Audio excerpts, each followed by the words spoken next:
I came across recently was one is Tony Robbins and somebody else was having a conversation, and one of them was saying, well, there's no shortage of resources. There's actually a shortage of resourcefulness. True. I was like, damn, that is pretty much spot on. That's true. Yeah. Resources are everywhere, and it's just that most people don't have the resourcefulness to take advantage of it, so they're stuck where they are, you know. Because it's easier just to make excuses in order just to do it. It's just like there's blessings all around us. Mm-hmm. I woke up this morning. My system works. My mind is working right. I'm winning. I'm blessed all around us. You're absolutely right. And like you say, Dr. Lanier, there's a lot of tellers, but not enough doers. Mm-hmm. Yeah. And that's what we're actually about doing, making things happen. I'm enjoying. I went into retirement, but I realized I like this stuff, you know, and I just come out every now and then to make something happen. But it's some fun and actually seeing results. What's up, podcast family? I'm Joe Lemon. Thank you so much for tuning into the Real Value Exchange. I have a legendary conversation lined up for you guys today. So I had a great opportunity to sit down with Dr. Jerry Lanier. He's the founder of Dental Kids Kare, and his business partner, Brent Edwards. He's a healthcare marketing genius. And so these two, have been working together for over 25 years throughout, building and scaling practices. At one point, Dr. Jerry owned the largest pediatric dentist practices throughout California before he sold it off to Western Dental and Orthodentist.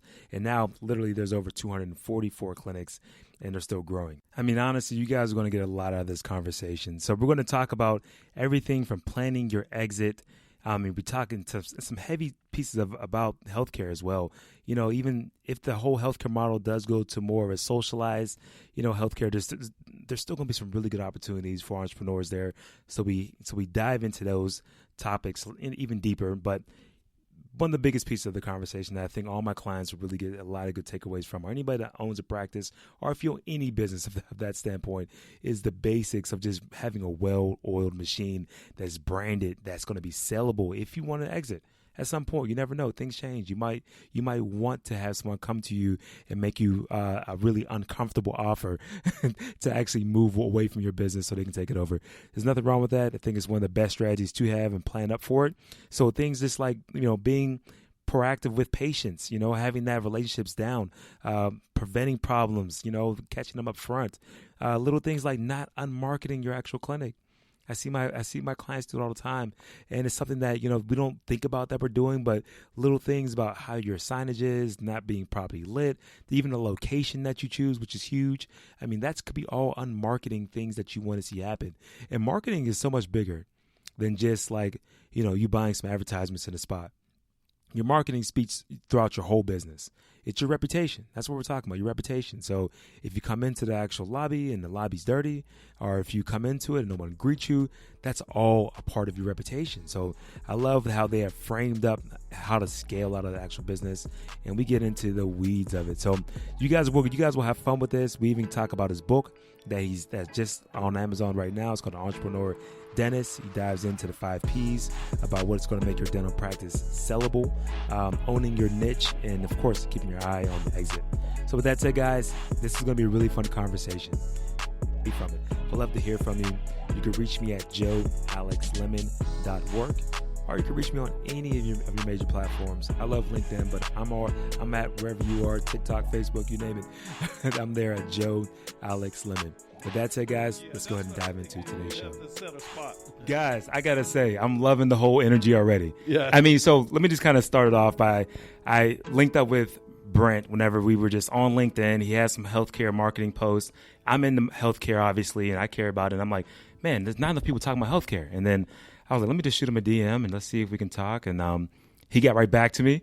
We had a quick conversation. It was a quick 5-minute conversation, I feel like, but it was all the right points, Yeah. Like you don't need to kind of run your mouth for too long. He was like, look, Joe, if you want to link up, just say less, let's do it. And I was like, hey, and man, it's the energy here and the outlook of how they want to move forward throughout healthcare is really encouraging and inspiring to me.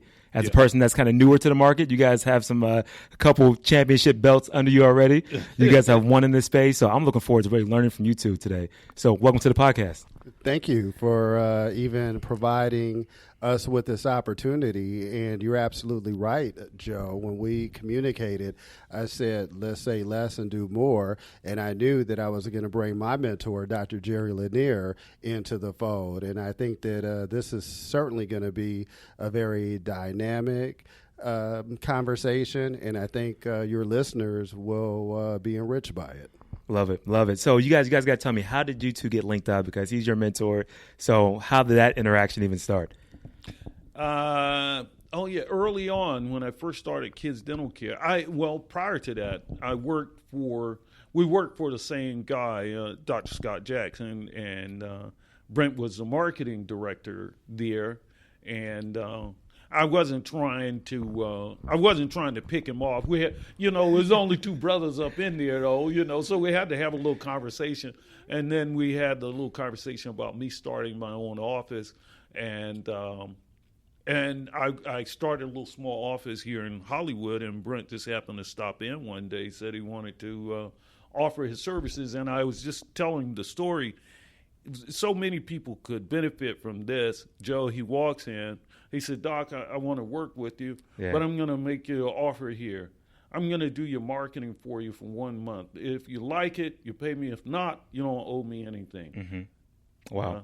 All right, well, go for it, man, And it worked out because, after that, he made, came back, had a lot of referrals coming in. Wow. I was like, well, damn, a lot of people sit back for years and never claim they can't find a job. If you walk out there and say, well, listen, I'm going to work for you for a month. If you like it, you pay me. If not, you don't owe me anything. A whole bunch of people would accept that, 100%. I mean, so what year was this? What's the time frame? Trying to get that. This was 1994, but the weird thing about it, I still didn't get paid yet, Doc. I'm still waiting to get paid, so I'll probably need a little bit of interest. But I think the knowledge, and I did get paid, but the knowledge that I gained from Dr. Lanier in 1994. I'm still fishing with that knowledge because he had the confidence in me, and he had such a great platform to market Kids Dental Care. It was such an easy sell. So I think, like you just stated, Joe, is that rubber to the road, execution. Everybody always tries to wait for a perfect scenario, but you got to fight the war with what you have and then build upon it. So, because I want to really press into that piece a little bit, because I think that's going to serve the audience. Like, what made you say, hey, Doc, I'm willing to kind of give you this whole month for free? Because everybody kind of, especially this generation a lot of times, because things have been so good, as we were talking about a little bit earlier, like people expect certain things to happen before they've even prove themselves. Like, what kind of made you say, hey, I'll give you this for free first? Is that how you were always came up? Yeah. So we were just saying earlier is that nowadays people want you to pay them up front. They're saying, pay me now and I'll do a month's worth of work for you. And you don't know, you're taking all the chance. And he did a risk reversal, whereas he took the risk upon himself. Now it's totally different. Now people want to get paid. And they're like, nope, you pay me up front and then I'm going to do it for you. And then you wind up begging. But that was, at that time, it was really cool. I don't know what inspired him to do it like that, but it was something I could not say no to. Well, I could tell you what inspired me to do it is because I was confident in my capabilities and skills, because I already had many successes implementing the same kind of marketing approaches. And I knew, looking at the area, looking at the need, that it was going to be successful. Bottom line, you have to put your money where your mouth is. I knew that Dr. Lanier, starting a brand new practice, I knew that his resources were limited, and I had to truly partner and put some skin in the game, which he allowed me to do, and it was one of the best moves that I made for my career. I love that. So you guys been at it for a good 25 years, then, it seems like. Yeah, hell yeah. And you know what? The time has gone like that. Wow. And both of us, hair kind of turned a little gray. Brent lost a little bit more than I did. But both of us over time, it's just been a beautiful ride. we have grown and we have a lot of experience between the two of us, and we continue to work together because we have to leverage. He knows what I bring to the table. I know what he brings to the table, and for that reason, it's easier for me to work with somebody I know what they're capable of than jumping, from here to there with people and you're not sure. You don't know what they actually bring to the table. And, it just so happened, I wind up working with some of the brothers, I don't know whether it's by design or it's just association or whatever, but it's a good feeling in that, we're able to help, our community and grow and do some things. I work with everybody, whatever nationality or ethnicity and so forth. But I think that it is beautiful when brothers can work together and make some things happen. 100%. I mean, so I was born and raised in Pittsburgh, and it's a very, segregated city, very black and white. And correct. But coming to, after leaving Atlanta, where, it's just I wasn't used to seeing so many black people all over. Chocolate City, mayor's black, executives are black. I mean, it's a beautiful thing, right? Yeah. And coming to LA, I got to say, I had a little bit of a shock again, because I was surprised how segmented it is. So this is great seeing you two work together, especially for that amount of time. Yeah. I mean, so how was it back during the mid '90s, late '90s, being in like healthcare? I'm sure much has changed now. I mean, from that time frame.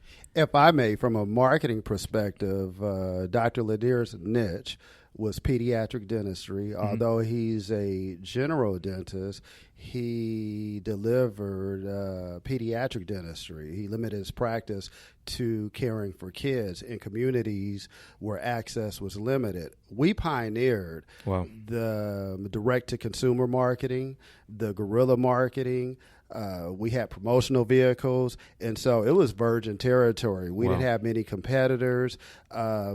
In fact, I think that Dr. Lanier, with his branding and marketing and his clinical operations, kind of started the trend of other groups that are out there still executing the model now. So it was easier then, way more competition. But one thing that Dr. Lanier mentioned earlier, you got to go where that puck is going. And so now we're looking at other opportunities in other areas where the space isn't as crowded, where we can implement the same recipe. So a lot has changed, more competition.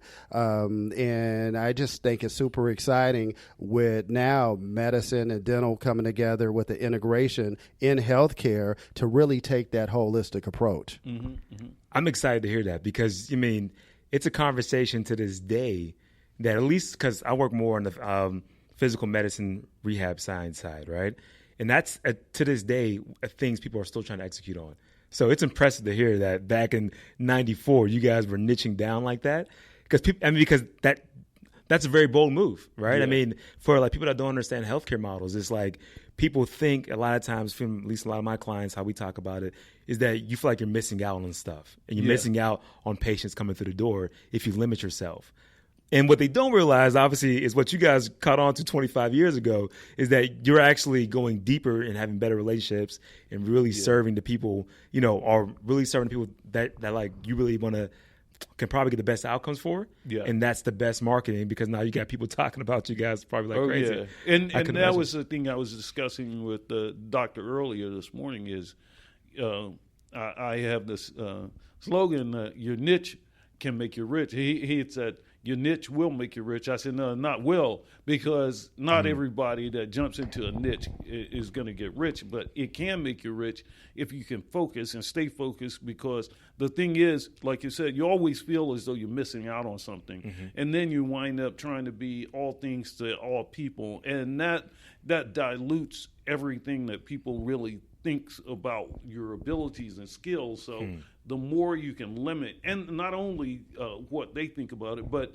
your skill set, it starts to improve the more you hone in and focus on just one thing, and then you're known for just that one thing, and people start to come to you because they know they can count on it, that brand, and it represents something, and that's what we worked on building, that we were going to take over that one segment, the Medicaid kids, and that's what we focused on. And and I tried some other things because, like you said, you want to do other things. I tried doing ortho and some adult dentistry, and every time I jump outside my lane, I get spanked, and I come back to what I know and I do well. Sure. So I encourage people now, stick with your niche. Your niche can make you rich if you stay there and you start to expand on it and grow that niche. So it's a lot of opportunity within that niche, and that's with almost anything. And think about it, and especially if we could do it in Medicaid, and do that well as I've done over the years, then anybody, whatever niche it is, if they can take it and expand the platform, it can make them rich. I love it, man. I mean, honestly, to me, like it's a sense of discipline that I'm impressed by because I talked to a lot of guys, and it's difficult for them to kind of commit. And once they do commit, to try to hold it for 5 years is impressive. Yeah. Right? I mean, so how do you guys keep that discipline going? If I may, Doc, I just think seeing it worked. Yeah. Didn't change the recipe. It's like when you're a boxer, stick to the plan. Yeah. Everybody has a plan until they get hit in the face. Bingo. We got hit in the face, and business-wise, a lot of time, but we knew what worked. For example, I remember Dr. Lanier got his first office, Hollywood and Hobart.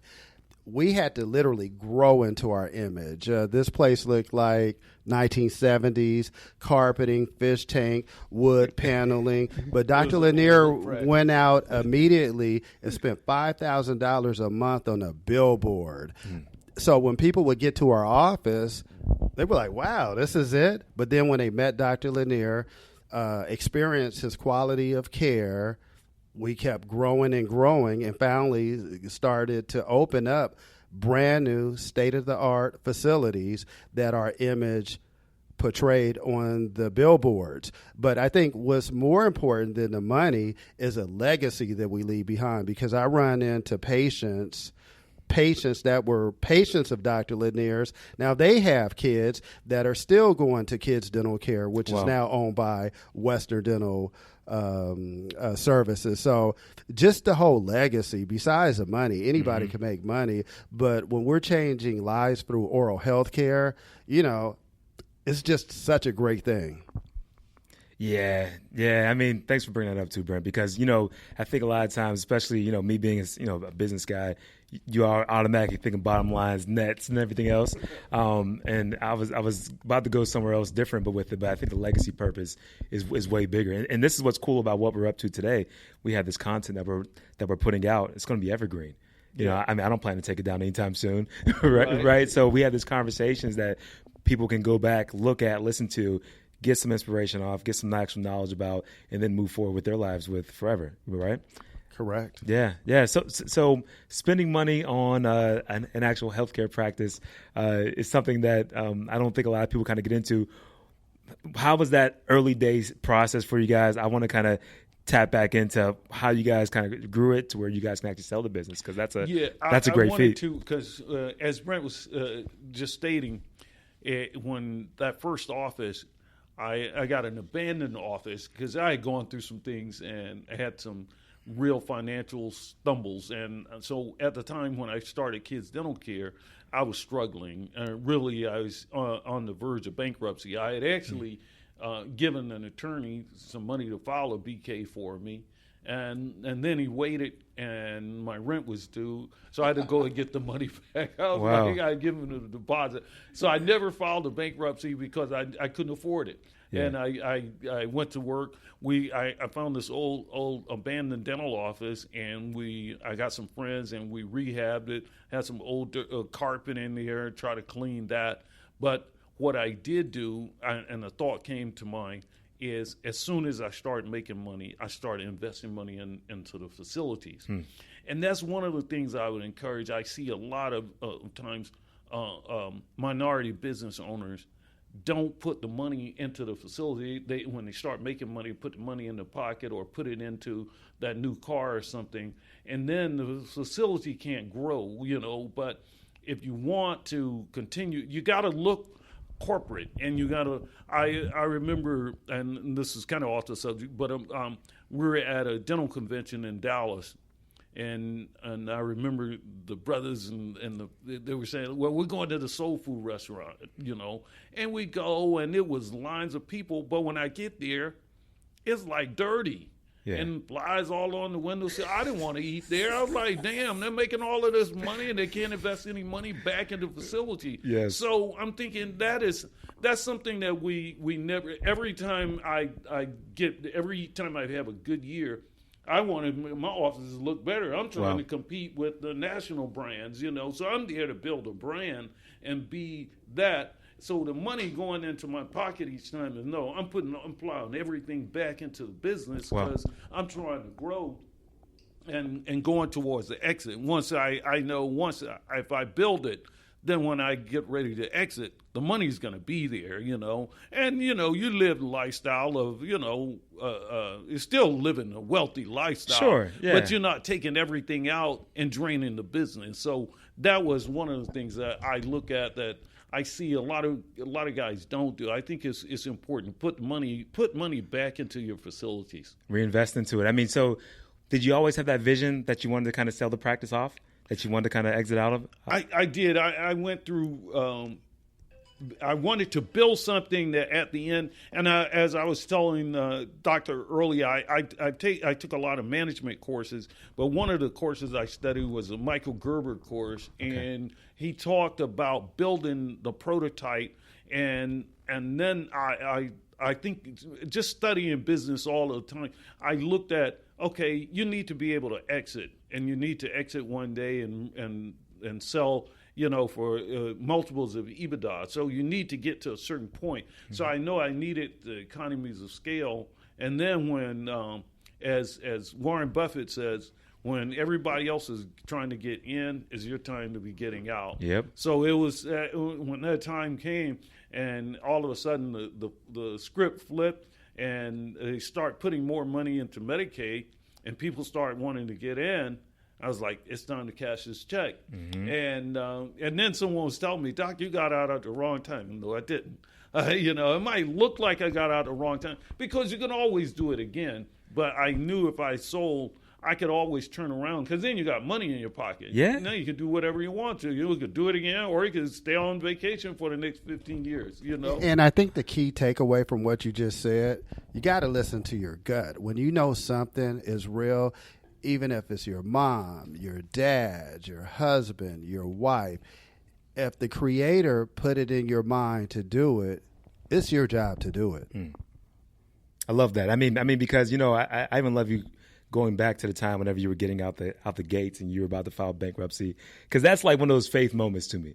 It's like, I think a lot of us, especially if you have any type of entrepreneur ambitions, you're going to have a moment where you're like, you got this fork in the road, right? You're like, do we play it safe, or do we do what everyone else is telling us to do, or do we go with our gut and we go with the actual calling that we're up to, or that everyone has been planted here to actually do? Because everybody has something that they're here for, right? Yeah, yeah. I mean, talking about it, so I want to transition to what you guys are doing now, because we were chopping up a little bit, and it seems like you guys got some really cool plans, and it looks like exact same type of territory where there's a lot of people looking to kind of be in one area, but they're forgetting about this blue ocean territory that like you guys mentioned earlier. Do you guys mind talking about where you guys are going now? I'm on Doc's bandwagon, so go for it, Dr. Lanier. Yeah, the big thing. So after I sold Kids Dental Care, I've taken a couple of years off, but I had already plotted out. I said, well, if I don't sell, I need to keep expanding. So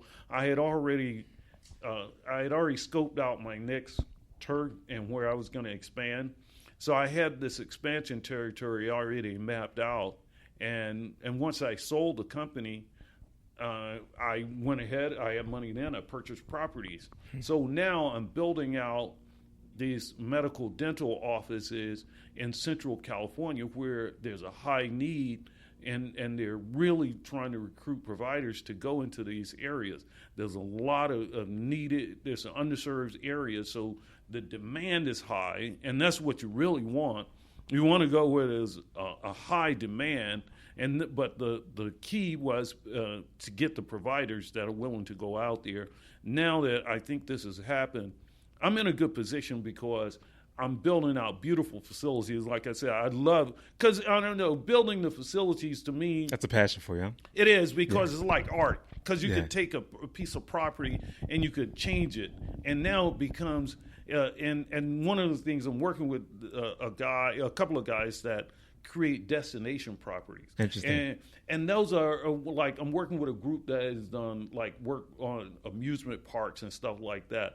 And when you're working with kids, you need something like that, because then you get rid of all of that marketing and advertising budget, because now you don't have to say too much. You just tell them the name. People, oh no, I know where you are, Yep. And that cuts out all of that begging people to come. Now it's attraction marketing. Now they're coming to us. So it's something about actually, and it seemed something bad, but if you can manipulate people to a certain point. Now this is from a business standpoint, sure, but it's healthcare, and I know a lot of times dentists, physicians, they don't like that, especially marketing and entrepreneurship and business. But if you're in business and you're not making money, you're really not in business, because business is about turning a profit. I was talking to a dentist a couple of years ago, and I told her what I did, and she was like, well, I don't like working those kind of places, because then it depends on whether you see a certain number of patients. I work for a nonprofit. If I see 2 kids a day, we're fine. I said, well, you need to stick with a nonprofit. 100%. Yeah, because if you're in business to make money, you have to have some kind of profit. So I like working, and what I'm trying to do right now is called a public-private kind of a collaboration. I'm trying to work with the Department of Healthcare Services and Cal Health physicians, so forth, so that we can get. They're trying to increase the access for these underserved areas. I'm trying to do the same thing, but a lot of times they're public. I'm into the private thing, but we're actually doing the same, going in the same direction. Why not? Ride in the same vehicle, right? 100%. You're right about that. And profit is not a bad word.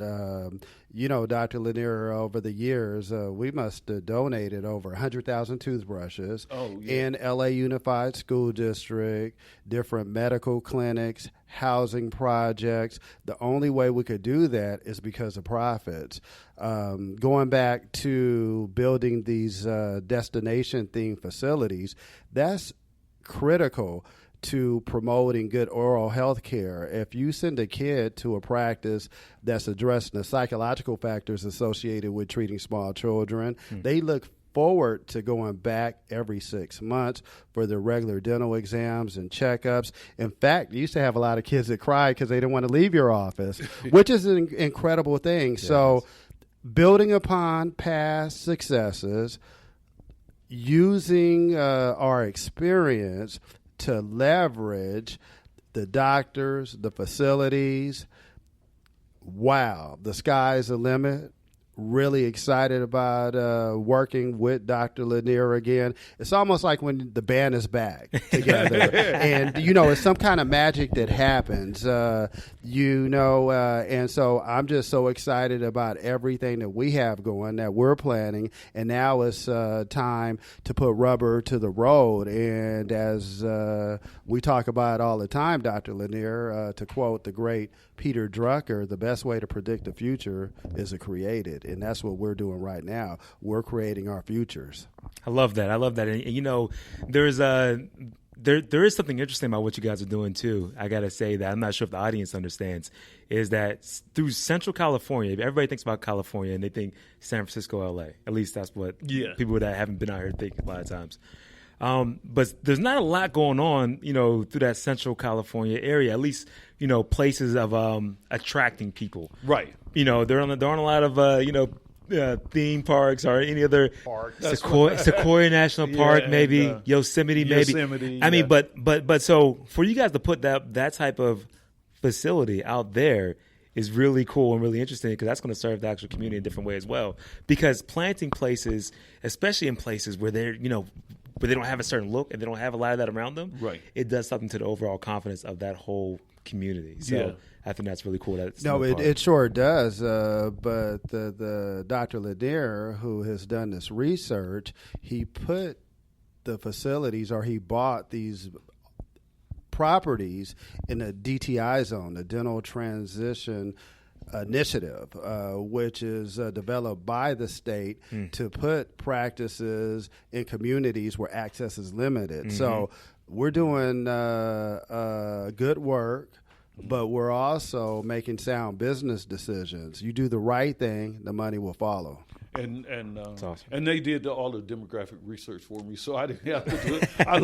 I let them tell me where the needs are and so forth, and where they are actually putting their budget and focusing. And that's the reason I can't see why others aren't taking advantage of it. You go wherever the money is going and just staying ahead of where. And that's the thing I also. Being, my age now, I guess I'm a mentor, but I would mentor anybody, young people. If you're watching the news, watch it for a reason.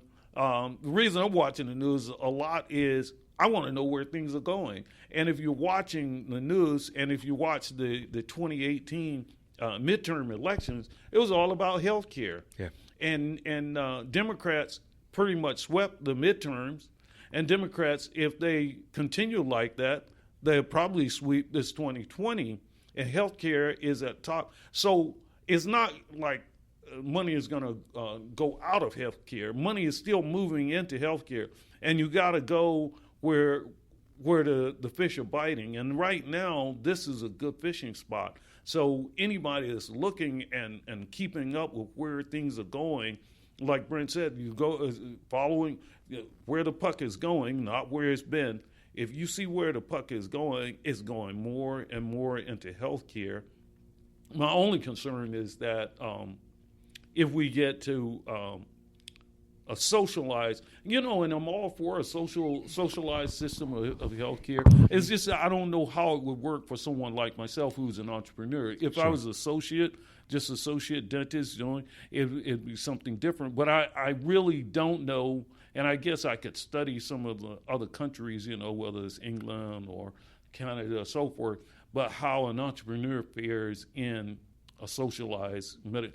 But the one thing I do know is that in order for it to make it work, they need an entrepreneur. Almost anything you think of is not going to work because you could give it to government, but somehow you got to have an entrepreneur. Well, because entrepreneurs see the opportunities and not the obstacles. Yeah. Everybody could point out why you can't do something. And going back to what Dr. Lanier said earlier, when he was about to do a BK, he kept pushing. He kept seeing the vision.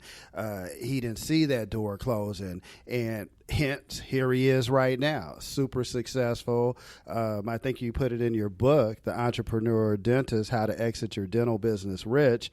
You're richer than you would ever imagine coming from North Carolina. Yeah, and it's like you just follow. I did a little post the other day, and that was the thing I was just thinking about, and I posted. I don't know whether anybody, but if you just continue, follow that dream, and just don't get deterred. A lot of times people will pull back because they don't know what the next step is. But you don't know what the next step. You just got to get up and keep going, and it'll unveil to you as you go. Because I don't know exactly how, but I do know where I'm trying to go. Yeah. And that's the only. If you know where you're trying to go, you get out there. There's going to be some detours, roadblocks, so forth. But I just keep going, and I don't know. It could be me. I think God loves me, man. He just takes care of me. Well, He does, and what it is you recognize it. But as you know, when something great is about to happen, that's where the pain kicks in. Just like when a woman's about to give birth, it's painful. But what happens? A new child. Well, if you just stick in there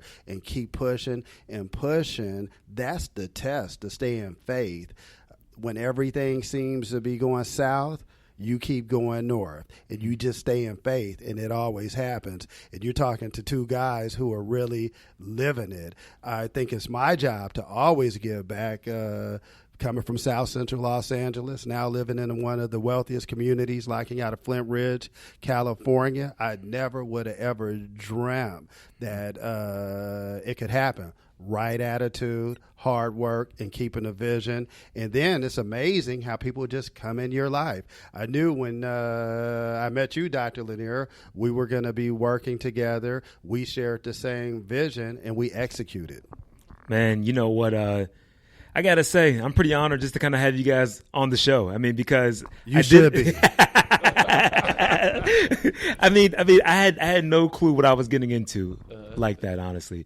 I knew it was going to be a good conversation, but the whole legacy building pieces of what you guys have already established is major. And, you know, again, we don't know what's going to happen as far as what the government's going to do with healthcare. Right. So a lot of the products I work with now are out of Germany, and they have all their universal healthcare there.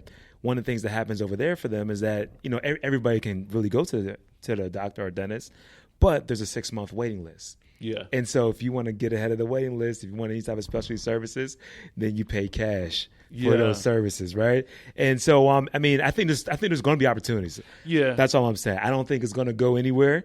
I mean, and the people that have the experience really understand the market, I think are going to dominate it. And then two, just to kind of piggyback on something else, the whole idea of marketing right now and personal branding and how doctors are getting into the personal branding play and knowing that you guys have a phenomenal resume of serving the people. I mean, I don't know how too many dentists are really going to try to not, you know, at least raise their hand and at least ask some questions about what you guys are up to whenever you guys kind of start relocating and really have some different offices pop up. That's one of the other things we're doing. Yeah. We are. We have another company that we are launching called the Marketing Docs, and and I got that actually. Brent, the license plate has been Marketing Doctor, so he didn't have the domain name. So I copyrighted. So he Dr. Lanier leveraged it. I grabbed the. I'm leveraging. I'm all about leveraging. I was like, damn, I like that, Brent, and I went online, so I grabbed the domain name. But since we got here doing marketing and now I sold a company, I said, well, what we're going to do is help other doctors with marketing. That's awesome. And since I have Q here, who's my videographer and social media guy, and we've worked together for a lot of years, we're starting to put together a marketing plan that help other doctors. And I think this is because I remember reading when I first started Kids Dental Care. It was, what was the name of it? Can't call the name of it. Some marketing newsletter. But it was saying, doesn't matter if your person at the front is embezzling and stealing from you. If you have enough new patients, you can still stay in business. It's like if you're marketing, you have a constant flow of new patients, you're always going to be able to stay in business and make money. And it's so true. And that's the backbone of almost any business. But marketing is not just one thing, it's everything you do. So a marketing mindset, and that's part of what we want to bring to the table is not just marketing like most people say, well, let me buy some ads for you. Right. But like Brent used to do community-based marketing, professional marketing, getting with everybody. And then we come back to the office and we train our staff because you don't want to go out there and do all of this to get people in and then the girl at the front or some of your services and run them away, you know. So we made it, marketing is not just something we do, it's everything we do. It was a part of every aspect of the business, managing the patient's experience, being proactive in our patient relations. If we knew that the number one concern, and this is across the board in medicine as well as dentistry, what's the number one concern? The wait time. If we know that, we could be proactive. Every 10 minutes, we have benchmarks to approach the patient to give them a status. You know, we don't want to do any kind of unmarketing when they came in because we really measured our patient acquisition costs. You do the right thing once the patient comes in, they start referring, then it turns into an investment. Mm-hmm. Man, you know, I got to say, all right, we got a lot to talk about because the whole marketing thing gets me really excited as well. Yeah. Because you guys are 100% right, especially today where people live their lives, you know, literally documented like never before, where people are documenting what they're having to eat to where they're working out and then what they're doing on the job. I mean, like you have to be who you are these days. Yeah. You know, like, I mean, because if you try to, you know, fluff it, fake it, I mean, it's only a matter of time right before you get exposed. I mean, and I feel like things are fast-tracked.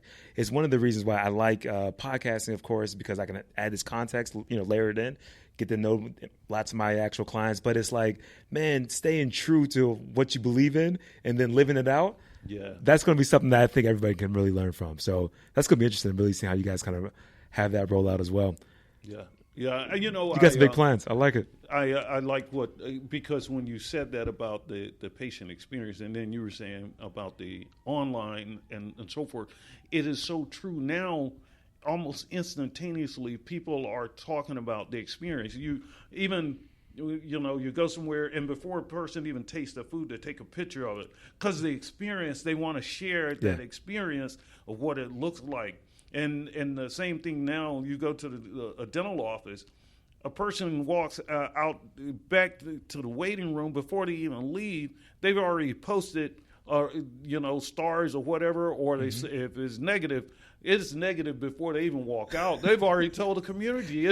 So the experience is there. Everything about the experience is instantaneous nowadays, and that's why it was a big thing. We used to preach it after Brent brought it to my attention, that PPR, we call it proactive patient relation, and we would bring the staff and we do meetings on, let's have because when you're reactive, you're too late. Oh, yeah, it's over. They already had a bad experience. Yeah, when they come to that front desk, they aren't coming to give a complaint. And then what happens is other parents and patients start to complain, and it really spreads.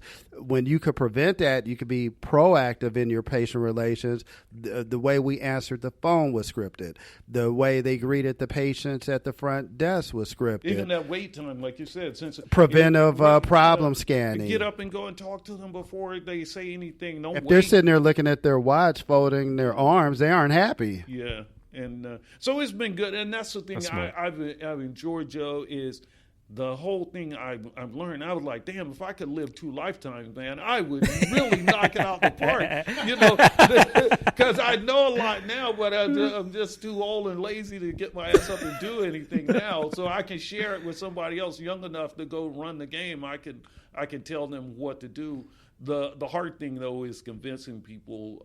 I think because now things have changed. Younger dentists especially are more inclined to work as associates and so forth. And then it's become kind of like this Uber turnkey kind of thing, whereas why own a practice when you can just work for one, get up and go home, and you don't have to have any kind of, and I can't really blame them for that. It's just that you're not gonna really reap the giant rewards unless you go for it like that. But I definitely will say this: if you can't swim, don't jump in the water. Don't jump in the water if you can't swim. You want to learn how. I would say study and know everything that you can before you jump in, and just know that you can swim or that there's resources you can learn from. But I try not to push people into being an entrepreneur unless they really know that it's in there. And if it's in their heart, they're going to do it anyway, regardless of who tells them. They're going to try. It's just that then it would behoove them to study a little bit, because they're going to go any damn way. Why not do it right, So 1,000%. I mean, so you guys are planting seeds, though. Yeah. I mean, you might not feel like you are going to live twice, but I'm not sure how many seats you guys have in this actual building, but you guys are going to fill it up, obviously, and you guys are definitely reinvesting in people. I mean, we've been talking a good 30 minutes or so, and I've been impacted already by your story. These things that you were willing to kind of sacrifice saves a little bit of heartache. Everybody still has to go through their own heartache, but it's just one less, brush burn that you might have to kind of run through, right? Yeah. So that's awesome. Yeah, and I have to say, Doc, you said you want to live 2 lives. In fact, the way we do have our legacy live on, we're all from the light. And when we leave that light behind, because we don't take our stuff with us. When I think about how many people throughout my lifetime that have passed on, but they still live within me because of information they gave me, that's the same thing that we're trying to do. We're trying to be in that legacy mode. When I met Dr. Lanier, seeing a professional African American, I knew I could do more. That kind of pushed me out of my comfort zone, and I knew I had to be doing more in order to achieve things. If it wasn't for Dr. Lanier, I wouldn't have went and pursued my master's in health administration and some of the other things that I knew I had to do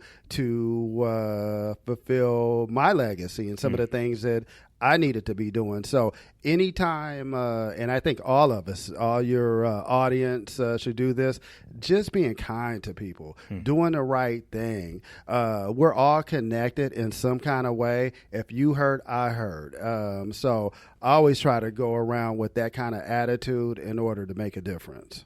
I love it, guys. I mean, guys, so you have to tell people how to find you, how they can stay connected to everything that you guys are up to. Doc, you mind sharing your information? I was thinking about it. The easiest way to find me now is entrepreneurdentist.com. It pretty much is the hub for everything I do, and just entrepreneurdentist.com brings you to anything that I'm doing and what I have done and what I'm going to continue to be doing. Even though we're doing multiple things, that's the spokes right there. And and the book. Book's Gotta live, promote. right? Can I promote the whole Please, book? please. That's what it's here for. Yeah. So the Entrepreneur Dentist, the book is it really is it's a little bit about where I come from, my experiences and so forth. But I think I offer some really gems in there as far as what it takes to be an entrepreneur and some of the opportunities. So I would encourage, and it also talks about exit strategies, because the title itself says how to exit your business rich. And maybe we should have put it in bold, the exit part, because that's when you're really going to get paid. You're focusing on the end game, and what you go through the journey. There's going to be a lot of fun. There's going to be some headaches and so forth. And your learning process is a journey. But at the end, when the exit, that's when the pot of gold at the end of the rainbow should be at your exit. So we're working at trying to help a lot of dentists get through the process, dentists and physicians and so forth. It'll work, though. It doesn't matter what business you're in. Any business, it's the same. Like they said, the manifestations change, but the principles remain the same. So it could use this one thing for almost any business. I think it's something that I would encourage anybody to read. Not that it's mine, but it's a pretty good book. Hey, man, I'm looking forward to checking it out. And I could tell you one of the most impactful portions of the book is page 100, and that's my portion. And I could be reached. Of course. He was going for it here. Just like a marketer, plugging away. I respect it. And I'm always available on LinkedIn. That's how I met Joe, is on LinkedIn. Brent Edwards. I think I'm dominating LinkedIn with Brent Edwards, but I don't mind extending my email address, which is marketingdoctor spelled out at att.net, and I'm always available for a phone conversation, and I'll put it out there because I've been having the same number for 20 years, 818-383-1556. In fact, when I hear my phone ring, it's almost like a cash register now. Ching, ching, ching. That's what I should change it to. But Don, this has been great, Dr. Lanier, for letting us use your office. I appreciate it. Thank you. And Joe, I look forward to working with you in so many different ways. And this has been super exciting. Yeah. Yeah, Joe, I appreciate it, man. Thank you so much for allowing us the honestly, opportunity. I appreciate the time. And Brent, I can tell you're still repping 818 there, man. A lot of people don't still push the 818, but I like it. I'm pushing the 818. Well, guys, honestly, it's been an honor to actually have you. You guys need to go check out the book. I'm going to get my, face into it so I can really understand how he built what he built, because obviously they're doing things a little bit different. So with that said, guys, we're out. Out. Guys, that was good. I Joe, appreciate that. hey, man. Let's run it back. Yeah. Do another show. Hey, anytime. All right. I like that, man. This is the way to do it. You guys did great. I don't know. Man, no, Thank you're you. good. Thank you. Thank you. You guys have a lot going on. I mean, Brent, I didn't understand. I didn't fully get some of the things and really what you guys were actually working on there.